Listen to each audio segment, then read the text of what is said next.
consommation sans respect.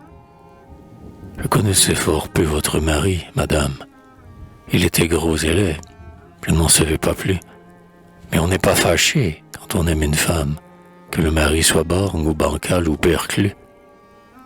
Je sentais que cet être inoffensif et bête se trouvait trop petit pour être dangereux, qu'il pouvait demeurer debout entre nous deux, que nous nous aimerions au-dessus de sa tête.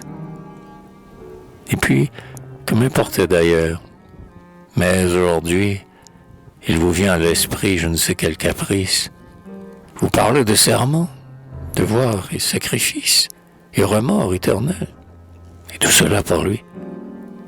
Et songez-vous, madame, et vous croyez, vous né, vous, jeune, belle, avec le cœur gonflé d'espoir, pour vivre chaque jour et dormir chaque soir, auprès de ce magot qui vous a profané.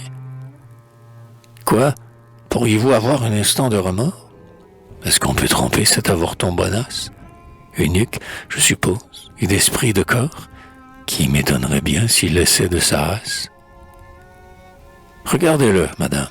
Il a les yeux percés, comme de petits trous dans un mût de résine.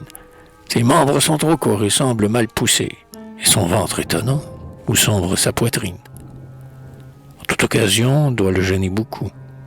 Quand il dîne, il suspend sa serviette à son cou, pour ne point maculer son plastron de chemise, qu'il a d'ailleurs poivré de tabac, car il prise. Une fois au salon, il s'assied à l'écart, tout seul dans un coin noir, ou bien s'en va sans morgue à la cuisine auprès du fourneau bien chaud, car il sait qu'en digérant, il ronfle comme un orgue.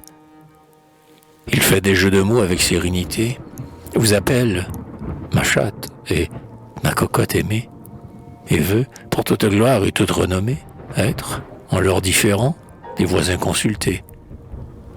On dit partout de lui que c'est un bien brave homme. Il a de l'ordre, il est soigneux, sage, économe, surveille la servante et lui prend le mollet, mais ne va pas plus haut. Elle le trouve laid. Il cache la bougie et tient compte du sucre. Volontiers se mettrait à ravauder ses bas, et bien qu'il ait très fort au cœur l'amour du lucre, il vous aime peut-être aussi. En tous les cas, il ne vous comprend point plus qu'un âne un poème. Il vit à vos côtés, et non pas avec vous. Et si je lui disais soudain que je vous aime, peut-être serait-il plus flatté que jaloux.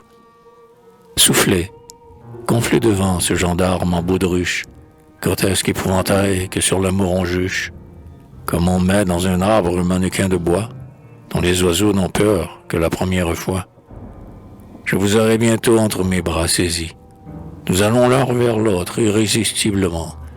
Qu'il reste entre nous deux, ce bonhomme vessie. Nous le ferons crever dans un embrassement.